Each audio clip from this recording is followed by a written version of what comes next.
Les titres, le chômage toujours à la hausse en France, 3 242 000 sans emploi recensés officiellement en septembre, soit 26 000 de plus qu'au mois d'août. Le mouvement de grève à Air France est pratiquement terminé. Les derniers bastions ont voté la reprise du travail. Les enfants victimes d'un traitement à l'hormone de croissance contaminée seront indemnisés à hauteur de 2 millions de francs. À Bruxelles, sur fond de grève et de manifestations, les 12 lancent officiellement l'Europe de Maastricht. Et puis en fin de journal, coup de chapeau à Charles Trenet, de retour sur les planches à Paris. Madame, Monsieur, bonsoir. Aux grèves, suspend ton vol. Les personnels Air France, les services de fret d'Orly et de Roissy, les derniers bastions des grévistes, ont voté aujourd'hui la reprise du travail. Le nouveau PDG de la compagnie qui a rendu visite aux grévistes dans un climat, disons, houleux. Reportage Pascal Golomer, Philippe Deslandes. L'Assemblée générale a décidé à la majorité le déblocage du centre de fret d'Orly. Cette fois, c'est donc fini. Le dernier noyau de résistance vient de décider la reprise du travail quelques heures après le fret de Roissy. Il faut seulement dégager les engins et les palettes qui bloquent les portes depuis 18 jours.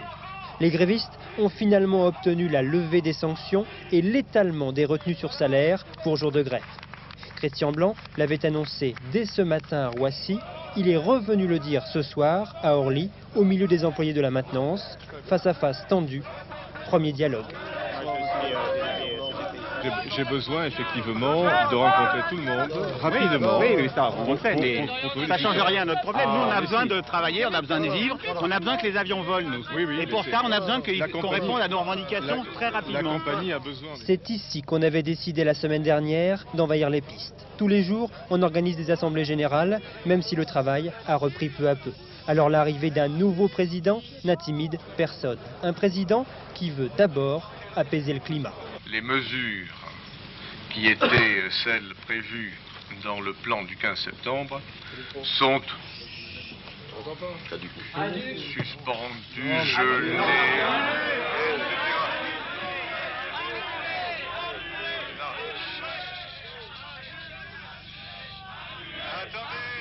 Annulé, il ne le dira pas vraiment, mais il promet la concertation dès mardi. Pas de quoi enthousiasmer son auditoire ce soir, qui lui donne rendez-vous pour une manifestation au pied de son bureau la semaine prochaine. Non, je ne serre pas la main devant les caméras. Moi. Ah bon, d'accord. Ah, devant les caméras. Non. À Air Inter, 10 syndicats ont déposé un préavis de grève de 24 heures pour le mercredi 10 novembre. Le chômage continue d'augmenter en France, mais à un rythme plus lent qu'au printemps. 3 242 400 demandeurs d'emploi ont été officiellement recensés en septembre, soit 26 400 de plus qu'au mois d'août. Le chômage touche en France 11,8% de la population active. L'évolution la plus préoccupante, la montée continue du chômage de longue durée. Le chômage qui est loin d'être un mal français, on estime à plus de 17 millions le nombre de personnes sans emploi dans les pays de la communauté. Le malaise social est général, témoin la journée de grève qui a touché la Belgique aujourd'hui et qui a passablement perturbé le sommet extraordinaire des 12. Véronique Augier. Derrière les forces de l'ordre, les chefs des 12 États européens, en conclave. De l'autre côté de la barricade hippomobile, 30 000 manifestants. Le très puissant syndicat socialiste, la FGTB, a appelé les salariés du service public à une grève de 24 heures. Dans sa ligne de mire, le plan d'austérité du Premier ministre belge, le gouvernement veut imposer un blocage des salaires, une mesure qui, selon lui, permettrait de créer des emplois. Aucun des responsables enfermés dans le bunker européen n'a eu l'envie de sourire, car presque tous les pays de la CEE sont confrontés à des grandes grèves.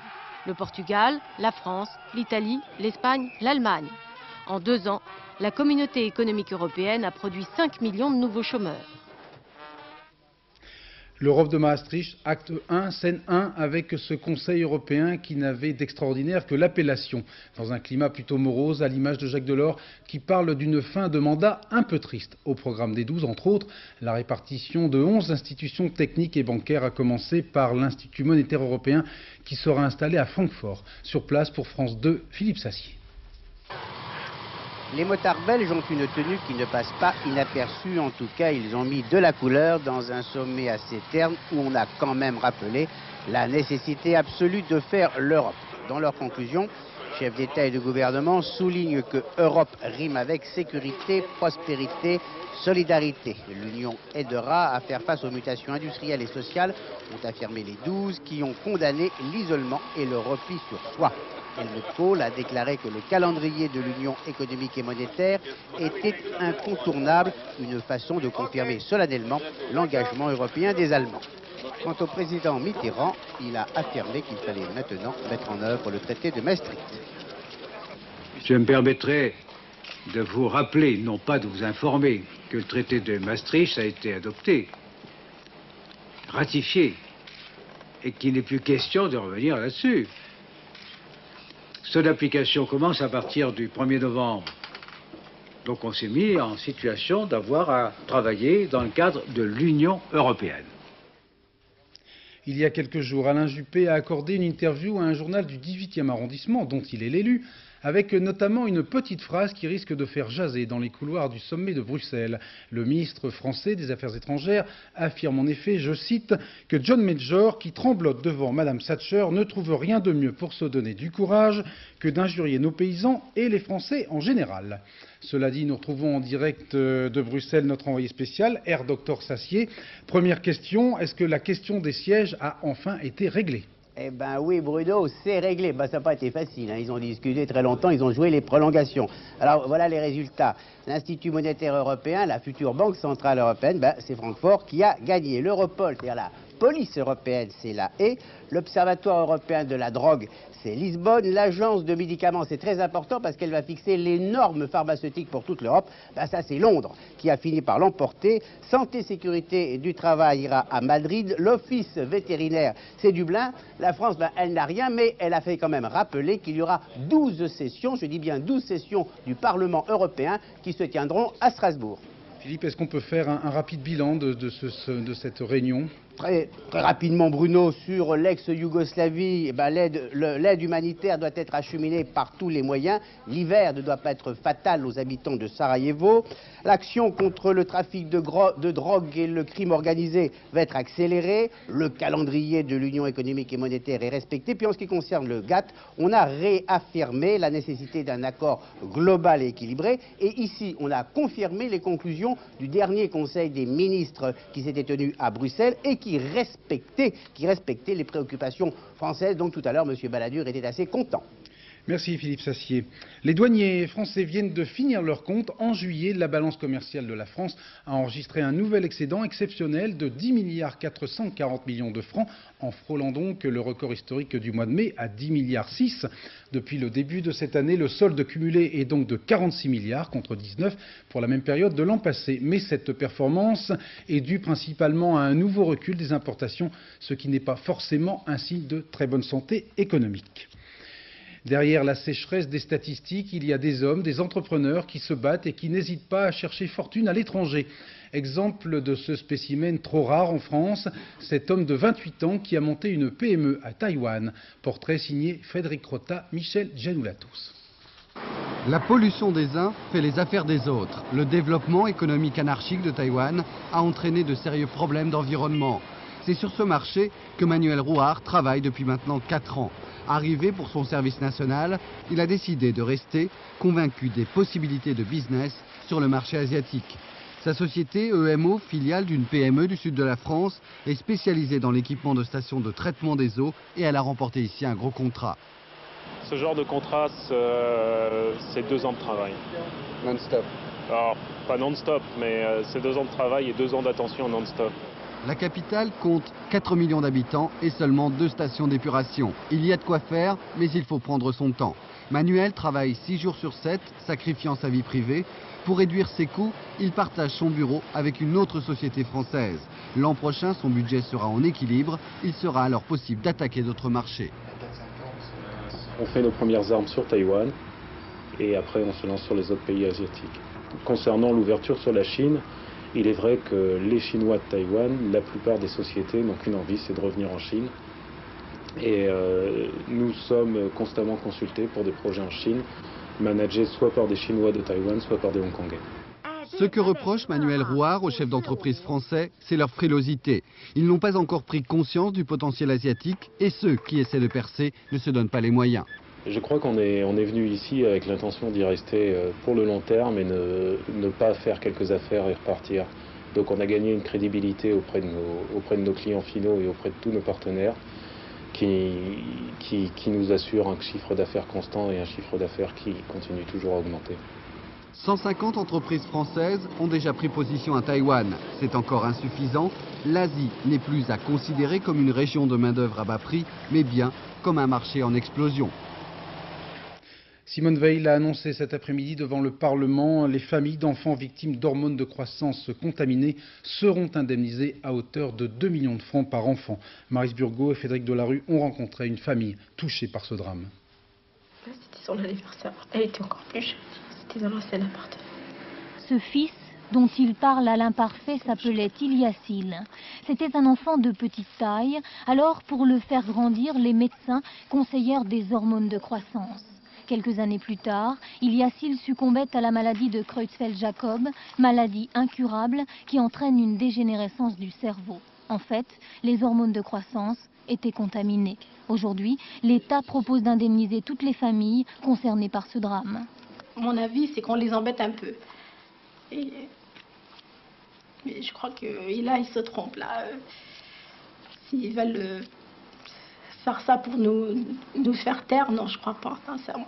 Moi, personnellement, je ne me tairai pas tant que je n'ai pas cherché les responsables de ce drame. Parce qu'ils veulent comprendre, les Benziane ont déposé une plainte pour homicide involontaire et même s'ils acceptent l'indemnisation, ils ne retireront pas cette plainte. À l'époque, au moins 1500 enfants ont reçu comme leur fils cette hormone de croissance. Une vingtaine de cas de contamination sont officiellement recensés. Dans cette affaire, un rapport de l'Inspection générale des affaires sociales parle de négligence et de maladresse de la part des responsables. Le gouvernement a donc décidé de ne pas tergiverser. Chaque famille recevra 2 millions de francs en dommages et intérêts. Mais il faut dire que c'est une catastrophe puisque cette maladie conduit à une mort certaine et que l'État a décidé de prendre à sa charge sur le budget du ministère de la Santé les indemnités qui seront versées, discutées contractuellement directement avec les familles pour apprécier complètement le dommage. Une méthode d'indemnisation rapide, le gouvernement ayant l'intention d'éviter les atermoiements de l'affaire du sang contaminé. La recherche contre le sida progresse pas à pas. À Marseille, une équipe du CNRS a découvert in vitro une structure de molécules qui bloque toutes les portes d'entrée de 3 cellules cibles au virus du sida sous toutes ses formes. Précision avec Florence Bouquia et Anne Guéry. Une semaine riche en découvertes concernant le virus du sida. Lundi, l'Institut Pasteur mettait en évidence une protéine, la CD26, qui sert de porte d'entrée au virus. Aujourd'hui, ce sont des chimistes, chercheurs au CNRS de l'hôpital Nord de Marseille, qui affirment avoir trouvé comment faire pour que cette porte d'entrée ne s'ouvre pas. Notre stratégie est basée effectivement sur la cellule cible du virus et sur ces fameuses serrures que le virus va ouvrir pour rentrer dans les cellules. Et en fait, il se trouve que c'est relativement plus simple, étant donné que le virus est très variable, donc possède une infinité de clés. Et en fait, l'idée, ça a été de réaliser une espèce de passe qui permettait de bloquer toutes ces serrures pour empêcher que le virus, lui, ne puisse pénétrer dans ces cellules. Les cellules concernées sont celles qui sont le plus visées par le virus.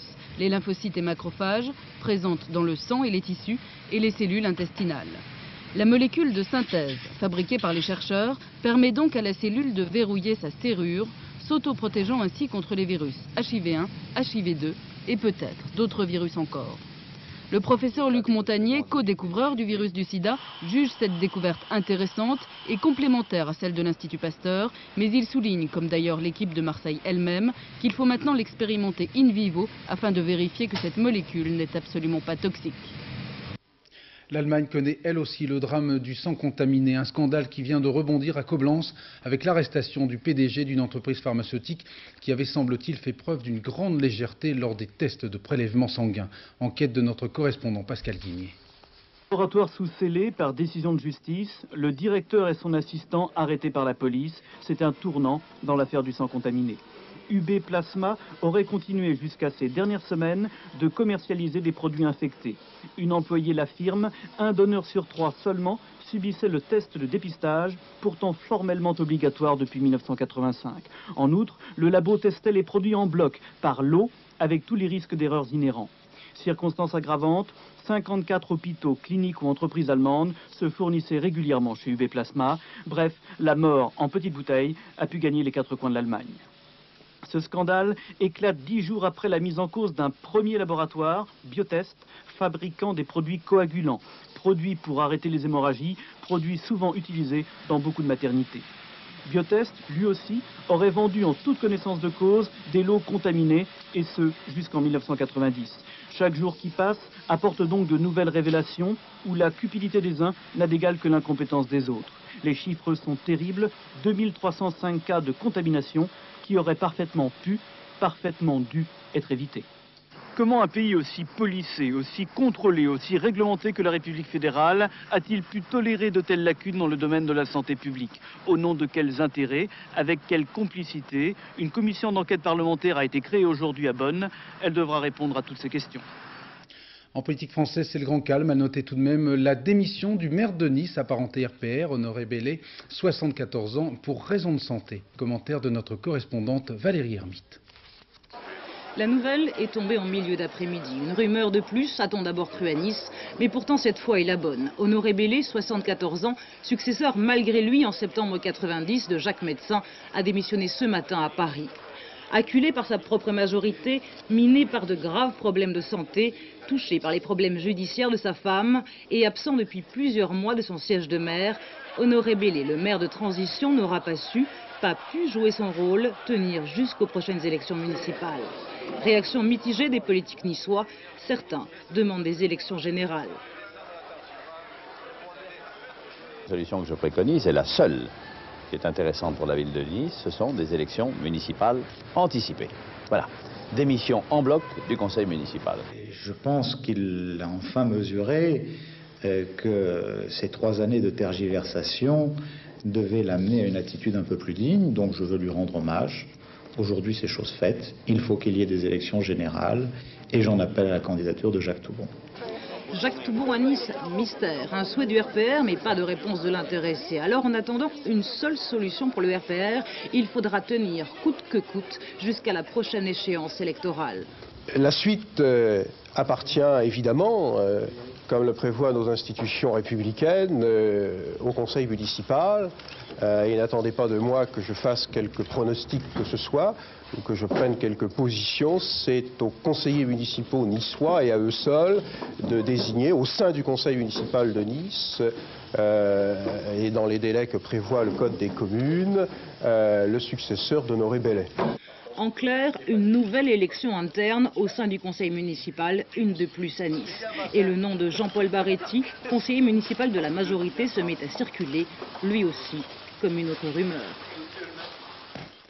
C'est toujours la confusion la plus extrême en Haïti, où l'opposition qualifie de crime l'appel lancé hier par le père Aristide, le président en exil, en faveur d'un durcissement de l'embargo commercial. Le président démocratiquement élu a confirmé donc hier devant les Nations Unies qu'il reportait sine die son retour en Haïti, prévu en principe pour demain. Une décision qui ne fait pas que des mécontents là-bas, notamment chez certains nostalgiques de l'époque Duvalier. Reportage de notre envoyé spécial Bruno Albin. À Port-au-Prince, dans le bidonville de la Cité Soleil, Hervé Black et ses hommes, militants du Front pour l'avancement et le progrès, le FRAPP, le parti le plus redouté d'Haïti, on les appelle aussi les néo-duvaliéristes. Les partisans du père Aristide avaient fait un bastion de ces ruelles puantes, la menace les a fait fuir, le FRAPP les y remplace. C'est le FRAPP qui garde beaucoup de confiance envers FRAPP parce qu'il entraîne une alternative pacifique. Dans ces quartiers pourtant, la nuit, les coups de feu sèment la terreur, parfois la mort. Le jour, des hommes du FRAPP aux allures de travailleurs sociaux parcourent le bidonville. Ils y paraissent à l'aise et promettent des écoles, l'électricité, des canalisations. Il y a quelqu'un qui sont en train d'habiter de l'autre côté, mais qui ne connaissent pas la situation de ce quartier. Dans ce dédale insensé où l'on se demande comment la démocratie pourrait trouver son chemin, les néo-duvaliéristes diffusent leur message. La misère, c'est la faute du président en exil, la conséquence de l'embargo décrété par l'ONU pour faire plier les putschistes. Parfois pourtant, les oubliés de la Cité Soleil laissent échapper un cri du cœur. Oui, nous aimons Aristide. Le duvalierisme a vécu, proclame Emmanuel Constant, secrétaire général du FRAPP, fils d'un général de la dictature. Beaucoup considèrent son parti comme une création du général Cédras, destinée à faire capoter le retour du président Aristide. Mais vite, le FRAPP met tout le monde dans le même sac. Ce serait tellement simple. Une démission patriotique de la part du président Aristide, du général Cédras, je crois, aurait cessé tout problème. Je crois que ce serait, pour 6 millions d'habitants, ce serait quand même un miracle. Il professe des idées simples, pas toujours mauvaises. Il veut la fin des milices, mais son propre conseil de sécurité, lourdement armé, est plus qu'inquiétant. Il prêche la réconciliation nationale, mais refuse le retour du président Aristide et ne propose qu'une alternative dangereuse. Ce sera le fusil ou le bulletin de vote. Parce qu'il nous faut sortir de cette situation. Frappe, frappe, solidarité, oui, violence, non. Aristide? Non. Ces slogans ont peu d'écho. Les pauvres de la Cité Soleil ne manifestent pas dans les rues de Port-au-Prince. Au fond du bidonville, ils attendent, patiemment semble-t-il, de pouvoir en partir. Regain de tension en Cisjordanie occupée après l'enlèvement d'un colon juif par des Palestiniens. Reportage de notre correspondant permanent Charles Anderlin. Un Israélien habitant d'une implantation voisine était venu en début de matinée acheter des œufs dans cette petite localité palestinienne au nord de Jérusalem. 3 hommes masqués l'attendaient, ils l'ont blessé à coups de poignard avant de le pousser dans le coffre de sa voiture avec laquelle ils sont partis. L'alerte a été donnée par un Palestinien, l'armée et la police ont déclenché une vaste chasse à l'homme. Un tract du Hamas aurait été retrouvé sur les lieux. Des proches de la victime ont appris la nouvelle en venant par hasard lui rendre visite. C'est à ça que mène la politique de compromis de Rabin. Il libère des assassins, nous ne sommes plus en sécurité, on a peur. Au même moment, des colons s'attaquaient aux voitures palestiniennes. Et c'est le face-à-face avec l'armée. Les militaires doivent non seulement retrouver la victime, mais aussi protéger les Palestiniens. Par exemple, les pompiers de Ramallah venus éteindre l'incendie. Les implantations juives sont en ébullition.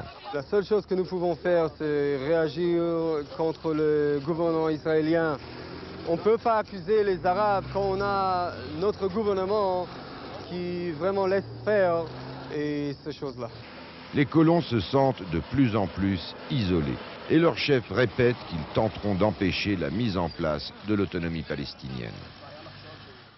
Il y a 20 ans éclatait la guerre du pétrole. En octobre 1973, les pays membres de l'OPEP décidaient en effet de multiplier par 4 le prix du baril de brut. Comment les pays de l'or noir ont-ils utilisé leur pétrodollars? Ce sera le thème de Géopolis, l'émission de Claude Sérillon, demain à 13h20. Nos envoyés spéciaux en Arabie Saoudite, Philippe Rochaud et Jean-Louis Normandin, ont constaté que le royaume cherchait à réduire à tout prix sa dépendance vis-à-vis du pétrole.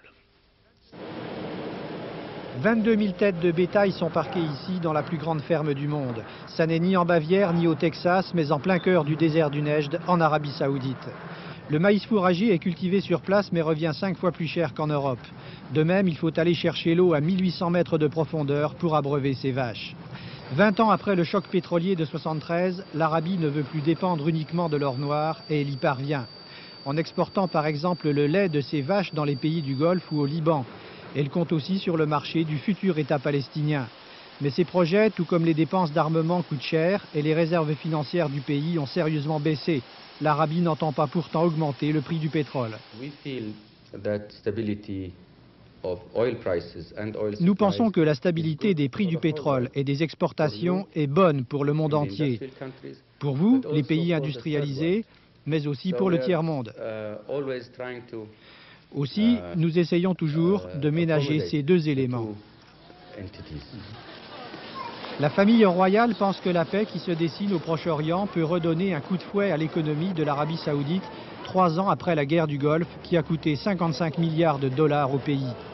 Mais le royaume, qui se définit comme le gardien des lieux saints de l'islam, entend bien continuer la lutte pour une souveraineté musulmane à Jérusalem. De même, l'Arabie des Saouds ne veut pas voir la paix au Proche-Orient bousculer la tradition de rigueur islamique sur laquelle est fondé le pays. En Californie, les incendies sont désormais pratiquement maîtrisés. En 3 jours, les flammes ont détruit près de 700 maisons et plus de 50 000 hectares de végétation, laissant environ 25 000 personnes sans abri. Anne Mourgue. Aujourd'hui, cela ressemble à une ville fantôme.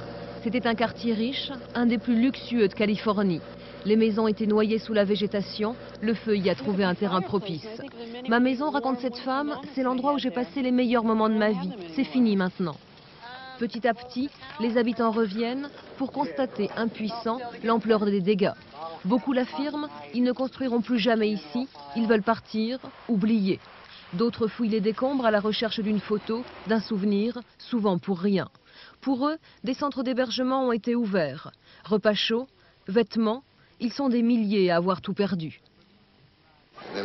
La police m'a laissé rentrer dans le quartier qui a brûlé. Le temps de voir si ma maison était toujours là, je voulais savoir si elle était toujours debout. Et elle n'était plus là. Je n'ai plus d'endroit où aller, plus rien. Ici, je peux manger. J'ai un lit pour dormir, une chemise propre. 300 000 francs, c'est le montant de la récompense offerte pour l'arrestation des incendiaires. Car la police en est persuadée, le feu est d'origine criminelle. Actuellement, les pompiers profitent d'un répit du vent pour éteindre les derniers foyers. Une dizaine encore, une course contre la montre. Dans quelques heures, le vent va recommencer à souffler. En France, démantèlement d'une vaste fraude au permis de conduire à Paris et dans le Val-de-Marne. Les inspecteurs et des gérants d'auto-écoles ont été interpellés. Ils sont soupçonnés d'avoir fourni clé en main le précieux document rose, moyennant finance bien sûr. Enquête Michel Fine et Bernard Puissesseau. Avec plusieurs élèves de cette auto-école, Karel Bourgois est venu ce soir réclamer son argent. Depuis vendredi, le gérant de l'établissement est en prison. À 19h, moi je revenais de cours, on est entré dans l'auto-école avec mon professeur et à ce moment-là, il y a une personne qui est arrivée, qui lui a demandé ses papiers, qui a expliqué qu'il y avait des différents problèmes, c'est donc dans l'officier de police, et qu'à partir de 19h, l'auto-école ne pouvait plus assurer ses cours. Selon la police judiciaire, plusieurs auto-écoles comme celle-ci proposaient à des candidats, souvent des étrangers, d'acheter leur permis. Ils payaient une somme qui était aux environs de 10 000 francs. Bon, et on leur donnait des leçons, mais simplement ils étaient sûrs d'avoir leur permis. Sous couvert d'anonymat, cet homme a accepté de nous expliquer le système. Selon lui, les gérants d'auto-école étaient victimes d'un racket des inspecteurs. Le gérant devait payer entre 6 et 10 000 francs à chaque convocation pour que ses élèves soient pris.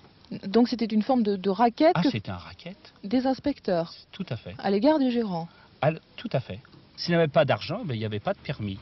Bon, quand quelqu'un n'avait pas assez de clients, ne payait pas assez, on le forçait en lui disant prends des étrangers qui ne pourraient pas avoir leur permis, et puis dans ce cas-là, en les faisant payer plus cher, tu auras un petit dédommagement. Mais un chef d'entreprise qui commence, il ne sait pas comment s'en sortir. Parce que c'est quand même soumis à l'inspecteur. Si l'inspecteur ne donne pas de permis, on n'a pas de clients. Depuis le début de l'année, une centaine de permis de conduire auraient ainsi été achetés, mais l'enquête n'est pas terminée. Cette semaine, un inspecteur et 3 gérants d'auto-école ont été mis en examen pour corruption et falsification de documents avant d'être écroués. Même aux conducteurs qui n'ont pas volé leur permis, il n'est pas superflu de recommander une nouvelle fois la prudence. 6 millions d'automobilistes vont prendre la route à l'occasion de la Toussaint, l'un des week-ends les plus meurtriers de l'année, avec en moyenne près de 100 tués et plus de 1500 blessés. Je vous rappelle la diffusion tout de suite après ce journal de notre émission de conseil aux conducteurs. Point route. Ce n'est ni sur la Nationale 7, ni à la porte du garage que nous allons retrouver Charles Trenet, mais au Palais des Congrès à Paris où le grand Charles s'est installé jusqu'au 21 novembre. À 80 ans, l'enfant de Narbonne n'a pas perdu son humour en affirmant que ceux qui viendront à son spectacle seront dispensés d'aller à son enterrement. Jean-Jacques Dufour et Frédéric Schoendorfer sont d'ores et déjà dispensés. Prendre un taxi qui va le long de la Seine. Et me voici au fond du bois de Vincennes, roulant joyeux vers ma maison de banlieue où ma mère m'attend, les larmes aux yeux, le cœur content. Que reste-t-il de nos amours? Que reste-t-il de ces beaux jours? Une photo, vieille photo de ma jeunesse. Que reste-t-il des billets doux, des mois d'avril, des rendez-vous, un souvenir qui me poursuit sans cesse. De douce France, cher pays de mon enfance, bercé de tendre insouciance. Voilà, un mot du tirage au sort du tournoi de tennis de Bercy qui commence lundi et qui s'avère plutôt favorable aux Français. En effet, Olivier Delettre rencontrera Richie Renberg, Arnaud Butch, Javier Sanchez, Guillaume Raoult, Rodolphe Gilbert et Henri Lecomte rencontreront 3 qualifiés. En cas de victoire d'Henri Lecomte, il affrontera au deuxième tour Cédric Pioline, exempté du premier tour puisqu'il figure numéro 10 à l'ATP. Un choc explosif donc en perspective. Et puis tout nouveau, un nouveau confrère mensuel, le journal du sport. Voilà, 9 francs 90 donc tous les mois dans tous les bons kiosques. Sport toujours avec ce chahut étudiant dans un grand amphi de Bogota. Outré d'être confronté à ces étudiants un petit peu énervés, le recteur de la plus grande université colombienne a fait front, si j'ose dire, en baissant culotte. Saisi de stupeur, l'assistance a aussitôt retrouvé son calme. La scène, enregistrée sur cassette, a été diffusée, mais oui, à la télévision nationale. Mais chez nous, les images ont été censurées par Betty Duro, qui a tout de même emmené la cassette. Vers 23h40, le tout dernier journal, en compagnie de Catherine Sellac. Bon anniversaire à Edwige Feuillère. Aujourd'hui, c'est ma fête, ainsi que celle de tous mes collègues, puisque c'est la Saint-Narcisse. Demain, pour la Saint-Bienvenue, vous retrouverez Hervé Claude, alias Petit Lapin, dès 13h. Dans un instant, la météo de Sophie Davant et le dicton du jour. Anne qui braie sans fin, pluie pour le lendemain. Je vais donc me taire dans l'espoir qu'il fasse très très beau ce week-end. À bientôt. Bonne soirée.